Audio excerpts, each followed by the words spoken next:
Jack Scott Kremer. I'm 34 years old. I attend SIU Carbondale. I'm a member of Tau Kappa Epsilon. I'm Jack's mom, and I think being in the military, looking back, it seems like it was in his blood. So when he came to me as a junior in high school to join the Army Reserves on the split op, which would be getting in early as opposed to waiting until he graduated from high school, there just really wasn't any question. I just knew it was his passion. I guess the rest is history, really. We got sent to Kuwait. I ended up being one of 3 Americans with a brigade element or a regimental size element from the British Army, so that was really kind of cool.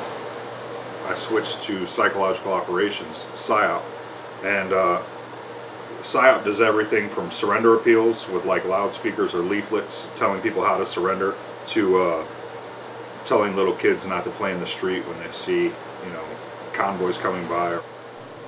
At the beginning of the war, I was in a forward operating base in Kuwait and had to pull guard duty at the motor pool in the middle of the night. And it was the night that the Iraqis still had Scud capabilities and were able to bomb a mall in Kuwait City and blew up a Sears.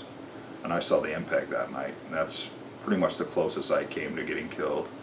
I guess I never knew how hard it is for families when their loved ones go overseas. I never could really imagine. And your sense of fright and sadness and frustration of not having any more information was just unbelievable. And I have such empathy for families that go through that. So I got out of the Army, which I had been in for almost 9 years, and was suffering from a loss of identity, and along came some depression as well.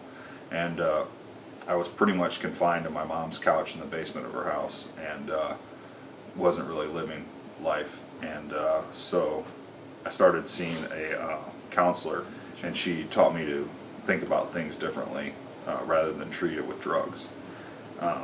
So one thing she wanted me to do was to work on models, which I had in boxes just sitting on the shelf, and that I would never start these models because I couldn't finish them perfectly. But she trained me and taught me to just start them and do the best I could, and that would be okay.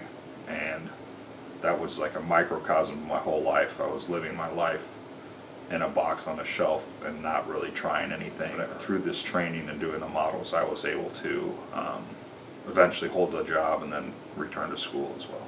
So when I was 6, my parents decided to get a divorce. Once my dad lived in his own house, and he had like an office, which was my bedroom. It was full of Tau Kappa Epsilon paddles, his composites of all, like the class photos, and a whole bunch of stuff. And that's when I kind of realized that's when I wanted to be a teak. So fall 2010, I come back to SIU, and I wanted to meet people. So I found out Teak was back on campus, and I went to the first Rush event. Then I come to find out later that the fraternity had been refounded by a lot of veterans and older gentlemen. So I thought I might fit in pretty well with this fraternity. I always wanted to be part of it, so it worked out well, and I have a lot of friends and brothers now. Yeah, so at the time of my initiation, I was 33 years old, which by many accounts would be too old to be a pledge and to be too old to be in a fraternity. But my brothers were very open and accepting of me, and my initiation was very special.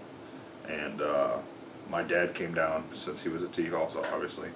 He came down and was able to hold an officer's role during the initiation, and was able to personally initiate me, which was really special and a very proud moment for both of us, for him and I, and kind of a tearjerker moment for him, for sure. And it was just a real honor to be a part of that.